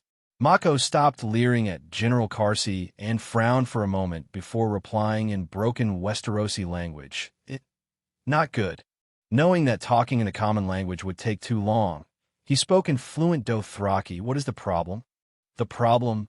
Mako scrunched his eyebrows. "The problem is simple. Your people are shit at riding horses." He said bluntly that he only ever hears from Walton, the head of his personal guards and the security chief of Dreadfort. "Then make them better at it." He replied bluntly, as well in Dothraki. "Those are your men now. If they don't know something, then it falls on you to teach them. I don't want to hear your complaints, Mako. That is not why I hired you. I want results," he said, using his magic to slightly intimidate the man. And although the Dothraki didn't show any outward sign of being affected by him, a brief use of legilimency told him that the man was still afraid of ever going against him. He then turned to the rest of the men, who looked slightly confused at the use of Dothraki language, and continued. "Admiral Murin, what about our war fleet?" Murin shrugged at his question. "Nothing much. After the defeat they suffered at our hands, the Ibbenese have kept their heads down. The pirates from Sisterton have mostly been eradicated. But they are pirates. Those scums will return sooner or later. And then we'll have to make another sweep to kill them once again," he said without any care. Not that he felt anything for the pirates. There was a time when he would have tried to empathize with the pirates and would have tried to understand why they did what they did. But the years he spent as the head of the Aura department had taught him that some people were just not worth saving. True, not all pirates are bad. In fact, some of them even have their own families in the free cities. But does this make all the crimes they committed forgivable? No. Time and experience had taught him to harden his heart and give the correct order instead of being benevolent when it was required of him. In his past life, he learned firsthand that showing mercy to the guilty was to persecute the innocent. With that said, the battle against the Ibbenese for the whaling rights of the Shivering Sea could have been averted with small compromises. But the Shivering Sea didn't belong to Ibbenese, and they had been the ones who had attacked his ships at first. So, a compromise had been reached after he and Murin broke their war fleet and burned their shipyard before they could launch an attack on them. They still had to fight the remaining Ibbenese ships, but it was not a very hard task, and he had left Murin for it. The Ibbenese didn't attack his ships anymore. He nodded in Murin's direction and got up from his seat. The small council also stood up with him. "That'll be all for today. You're all dismissed," he said, and his subordinates bowed to him before leaving the room. All except for his aunt, Maester Wolken, spy Mistress Lyra, and his CEO, Selly. The true small council with whom he shared almost all of his plans regarding the future of his people, and the few people whom he trusted the most aside from his two sworn shields who were still quietly standing behind him in their full armor. His spy mistress took out a folder filled with reports from inside a bottomless bag that he had given her as a gift on her birthday and gave it to him. "It seems you were right to be cautious. The Magisters of Myr are planning something. They're gathering men and gold and forming a coalition. It seems like they intend to attack our ships in the sea by either hiring pirates or camouflaging their own ships as pirates. They might have other plans for us, but so far I've yet to find any." "I see," he said, looking pensively at the file in his hands, as his mind had already started coming up with various ways to divert or destroy this potential threat to his people. "Any ideas on how to deal with this?" He asked them to see if they had any better ideas. And so, the meeting continued for 2 more hours, after which he got too tired to continue the meeting and dismissed them so that he could go to his room and sleep in his soft and velvety bed. Dom Eric opened his eyes and looked at the sun shining on his face through the window. Still feeling a little sleepy, he pulled his pillow to his face and try to go back to sleep once again, but he knew that he wouldn't be able to. So, after trying for a little while, he pulled himself off the bed and looked outside at the growing city through his one-way mirror glass window. He could see the half-completed wall in the distance. At this rate, the whole wall would probably only take 1 or 2 more years to complete. The reasons why the wall was being built at such a rapid pace were because, firstly, he had used a vast area of magic to create a strong foundation for the wall, so they didn't have to waste time to dig a deep foundation themselves. Secondly, he had made every resource available to the builders within walking distance. Thirdly, he had hired a lot of builders, and the builders were quite dedicated to the work as the slackers got their pay cut, while those who showed results gained bonuses. He supposed that this was his mantra for all the structures he was building all across his realm. Produce all the building materials required, hire a lot of workers, and put competent people in charge. He looked to the right side of the growing city and could see the marvel of the hard work of his glassmakers. The 100 glass houses he had commissioned had already been completed. He had also put a lot of effort into bringing some of the most fertile soil from the south and putting that soil inside the glass houses along with a good deal of fertilizer. By now, he had already completed carving runes in half of them. He still had to carve runes himself. This was one of the problems he could not find a solution to in the past years. He knew he needed magical ink that could be carved by non-magical folk, but he didn't know how to make one, and his research on it had not yet yielded any significant results. Regardless, the farmers selected for this task have already planted the plants he provided them with, and they would be ready for harvest in due time. Then, he wouldn't have to go to the arbor whenever he wanted some fresh tropical fruits for breakfast, or wouldn't have to import every damn spice from either Dorne or Summer Isle. And there was a tall structure in the center of his growing city. The clock tower. Normally, it couldn't be completed this fast, but he used a lot of magic during its construction secretly.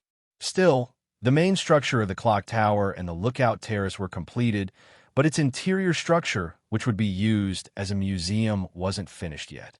When he thought about unfinished buildings, his eyes shifted to the Grand Library. This would be probably the largest structure in his lands, even in the future. He wanted to finish it as soon as possible, but he didn't have enough manpower, and he knew that there were more important buildings to be finished. So, he had to assign most of the manpower from his Grand Library's construction to structures with high priorities. Because of that, his library's construction speed slowed a lot, but he couldn't do anything about it at the moment. In the future, when some of his constructions were completed, he would assign some manpower to the construction of his library and would support its construction with his magic secretly, like he did with his clock tower's construction. After he pondered on his Grand Library's construction, he looked to the east, and although he could not see the port from where he was standing, he could still see the boats going along the Weeping Water River from Dreadfort to Bolton Port. The port also grew by a fair amount in the past year, and so did the fleet, which now stood at 200 ships strong. The shipbuilders had worked hard in the last year. They were building and adding one more ship to his fleet every 4 to 5 days. The result was that he now had 60 carracks, 60 galleons, 30 brig, 20 whaler ships, and 30 war galleys. Plus, there were 20 more galleys that Merlin took with the various skirmishes from the pirates, most of which had already been repaired and added to his fleet, taking it to a total of 220 ships. Of course, his fleet was still nothing compared to the Red Wines, who had an impressive fleet of 1,200 ships, 1,000 trading ships, and 200 war galleys, let alone the behemoth known as Bravos, which had a fleet of 3,400 ships to its name, 3,000 trading ships, and 400 war galleys. But then again, Bravos and Arbor are both large trading hubs and have built such a large fleet over a long period of time, while his fleet is only 4 years old. He still took a great amount of pride in his fleet, because even if it was no match for the Red Wines or Bravosi fleet, it was still the second largest fleet in Westeros, overtaking the Royal Fleet and Iron Fleet with 160 ships and 100 ships by sheer numbers alone. Not that he felt much of an accomplishment, as the Royal Fleet and Iron Fleet didn't give him much of a challenge. Still, there were so many great houses in Westeros that had a port of their own. Lannisters, Hightowers, Arryn of the Gull Town, Baratheon of the Storm's End, and the Martell. He had not only built a port out of nothing, but had also created the second largest fleet in the Seven Kingdoms in only 4 years. Yes, he was proud of his fleet. Lady Sansa, is the food to your liking? Domeric asked as he chewed on the whale cuisine that his chef had learned from one of his Ibonese prisoners who chose to give up various kinds of information about his homeland rather than be sent to live in the wall for life. The girl elegantly wiped her lips with a handkerchief and gave him a pretty smile. It is. The food is delicious, my lord. Then you should finish it all, sweet girl, his aunt said, her words filled with sweet poison that threatened to end his appetite right then and there. Your concern is noted, but I think you should worry about your own health instead of poking in other people's business, Lady Barbrey. Lady Catelyn snarked from the other side of the table where she was sitting beside Sansa. If you maintained your beautiful figure, then you might even catch the eye of some hedge knight and become a married woman once again. Oh, that was a cheap shot. Lady Catelyn should not have poked his aunt's marital status, especially considering how the war caused by the Starks was the main reason why his aunt's husband died in the first place. Judging by the abrupt silence at the dining table, perhaps Lady Catelyn also realized that she had crossed the line because her face went pale, and even Sansa, who didn't understand the situation, was starting to look worried. Now, if someone else had insulted his aunt in such a manner, then he would have thrown them into prison and then shipped them off to the wall. But this was Lady Catelyn Stark. Plus, as much as he was ashamed to admit it, it was his aunt who started this whole argument. So, he didn't have any moral high ground either. Still, in a fight between Lady Catelyn and Lady Barbrey, he was always going to take the side of his aunt, because she was his family. Lady Catelyn, he said in what he had dubbed his lordly voice, and every head at the table turned to him as he seriously looked at the woman with an apathetic but slightly angered expression. You remember you were a guest in my castle, don't you? The pale face of Lady Catelyn went even paler, but she responded to Domeric's not-so question with slight nodding. Good. For a moment, I thought you had forgotten you were a guest here.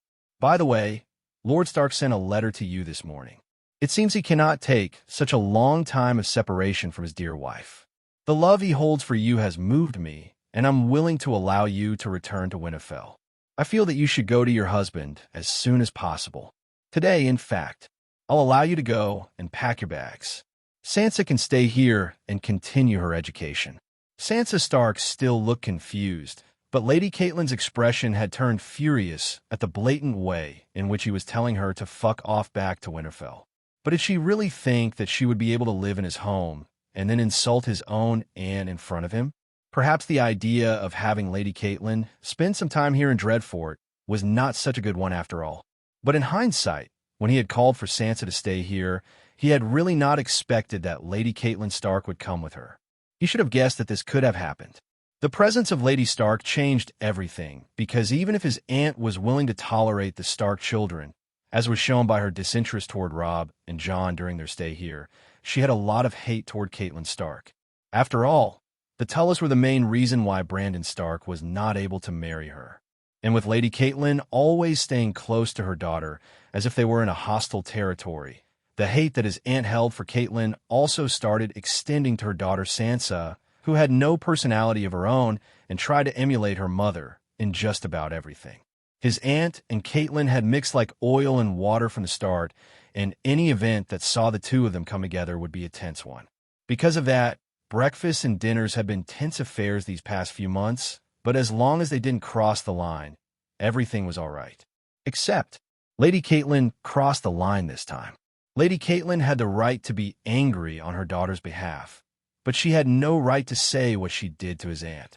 He maintained his ice-cold face as Lady Catelyn also angrily got up from her chair and pulled a confused Sansa along with her. Once Lady Catelyn and Sansa left the room, it plunged into silence once again. He hated this silence. Everyone at the dining table was like family to him. His sworn shields, Ygritte, Carsey, Lyra, and Selly. They should be enjoying the food and each other's company, not be silent in such a tense atmosphere. He turned to his aunt. I need your opinions about some urgent matters, Regent Dustin. Will you join me in my solar, please? Domeric said to his aunt and got up from his chair without waiting for an answer. Lady Barbrey Dustin knew that Domeric was really upset with her from the way he addressed her. The occupants of the dining table also got up along with him, but he shook his head. There was no reason for him to let them go on empty stomachs because of his mistake. You all can continue in my absence. And with that, he left the room, his aunt following behind him in a subdued manner. As soon as they got to his solar, he closed the door, cast a sound-muffling barrier around it, and turned to glare at his aunt, who flinched at his expression. Did snipping a little girl really give you so much satisfaction that you're willing to put my alliance with the Starks in jeopardy? Domeric asked in a cold and apathetic tone. Or was it your intention from the start? His aunt looked hurt at his accusation. Dom, listen to me. No, he cut her off. I've been listening to you ever since I was a child. But when the time came for you to extend me the same courtesy, you did not. You continued your childish spat with Sansa and Catelyn. And now, this is the result. How do you think Lord Stark will take it when he finds that I threw his wife out of my home? Huh. His aunt chose to remain silent in the face of his anger, and he continued to glare at her before he finally felt deep exhaustion coming over him, and he let out a sigh. I am asking you as my regent. How should I behave if someone disrespects my liege's wife who is a guest in my house? At this moment, Lady Barbrey also started to realize the consequences of her actions. He put Domeric in a difficult position. He had chosen her side, but in doing so, he jeopardized his relationship with the Starks. It was embarrassing for her to put Domeric in this situation when, as his regent, should have prevented these kinds of disputes. So, she said nothing and bowed her head in shame. I'll go with Lady Catelyn to Winterfell, where I'll take full blame for this whole debacle and ask for his forgiveness from Lord Stark, Domeric said. What? Dom, you can't. It was my fault. I am sorry. I shouldn't put you in this kind of situation as your aunt and regent. I will go, and she said, but Domeric cut her speech before she finished it. So, you realize you were wrong. Good. Your apology is accepted. But I will still go to the Winterfell with Lady Catelyn. I will talk with Lord Stark and tell him that Lady Catelyn is no longer allowed on Bolton lands in the future. I shouldn't let her stay at the castle in the first place. He said, Lord Stark will see this a great disrespect, Dom. I know. While I still had to ask for Lord Stark's forgiveness, I can also give him some pressure. After all, Lady Catelyn crossed the line, and by contract, Sansa should have come to Dreadfort without any family members. But it is still a great disrespect for Lord Stark, so I really need your opinion about damage control. What do you suggest, Andy? He asked his aunt. Lady Barbrey Dustin felt sweet inside as Domeric accepted her apology without thinking. She really shouldn't have put him in this situation. But the milk had already spilled, and now she had to help him with damage control as much as she could. You really shouldn't banish her from your lands indefinitely. If you really want to banish her, then it would be more appropriate to set a time limit. Maybe till your official betrothal with Sansa? Like about 2 or 3 years, she suggested. Fine, I only banish her for 5 years. And you can't just only punish her. It would look like an unfair punishment, even if she crossed the line. After all, I also have some faults in this situation. You should also banish me from your land for a while. Nope, I'm not going to banish you. You are my family. Domeric rejected directly her suggestion. Dom, I know I am guilty, and I'm willing to accept my punishment. Also, you don't have to banish me for a long time. A few months should be enough. I can return to Barrowton and rule my land for a while. If you want to look fair, this is the only way. She explained his idea to him. Domeric thought in silence for a while. He really didn't want to punish his aunt and definitely not banish her from his lands, but knew he had to be fair. Or, he had to look fair. Then he realized that he didn't have to punish his aunt. He just had to find something that looked like a punishment while in reality, it wasn't. Like a mission. He looked at his aunt and said, I have a better idea, Annie. I have a mission for you. I want you to go to Bolton Port, where you'll live as the Castellan for the next 4 months. He said, exiling her from Dreadfort for the next 4 months, on paper, of course. That could work. It is still an exiling punishment after all. But in reality, you want to give me a mission, right? What is it? Governing a port? Or maybe starting a new business of yours? She asked. This was better for her. She had to stay away from Dreadfort and Domeric for a while, but it wasn't because she was exiled. It was because of a mission. I want you to train and educate Sansa there. She was too comfortable at Dreadfort in the last 2 months. Bolton Port might be a better place for her education. I know you don't like Starks, but no child should be punished for the actions of their parents. She might be my future wife. So, I want you to see her a future Bolton, not a Stark. When Lady Barbrey Dustin heard Dameric's mission, she went silent. She could tolerate the presence of Stark children, but educating and training them was a hard mission for her. Domeric knew her dilemma, but he really wanted to change her opinion about the Stark children. She could hate Lady Catelyn and Lord Stark all she wanted, but she shouldn't hate Stark children till they have done something that earned her hate. But he still had one more trump card. Don't you want to train and educate a Stark child and shape her as you want? When she became a well-learned lady, you could brag about it to other lords and ladies. A Stark trained and educated by a Dustin, Lady Barbrey Dustin. And if you can impress her, maybe she will praise you to Lord and Lady Stark at Winterfell. How do you think Lady Catelyn would have looked when Sansa praised you to them? When his aunt heard his words, she looked into his eyes for a few seconds with her now sparkling eyes, and then she smirked. Ha ha, ha ha. This is a brilliant idea, Dom. I want this mission. Give her to me, and I will prove to the whole North. No, to the whole Westeros that Sansa Stark became a perfect lady not because of being a Stark, but because she was trained and educated by Lady Barbrey Dustin. She laughed and declared with newfound energy. Looks like I woke something up inside my aunt. Well, maybe this is better for her. Everyone needs a purpose to move forward in life. Then I will leave this matter to you, Andy. Don't worry. I will do my best. And then she left the room, leaving him in silence that made him wonder if he should have used some compulsion charms on Lady Catelyn when she first started butting heads with his aunt. That would have made things so much easier. But Sansa was his suitor, maybe even his future fiancée. And even if he had not made up his mind about marrying her yet, that still made her his pseudo-family for the time being. And he had a rule to never use mind magic on his family members. It was such a foolish decision to put Lady Catelyn and his Annie in the same room and hope that the whole thing wouldn't blow up in his face.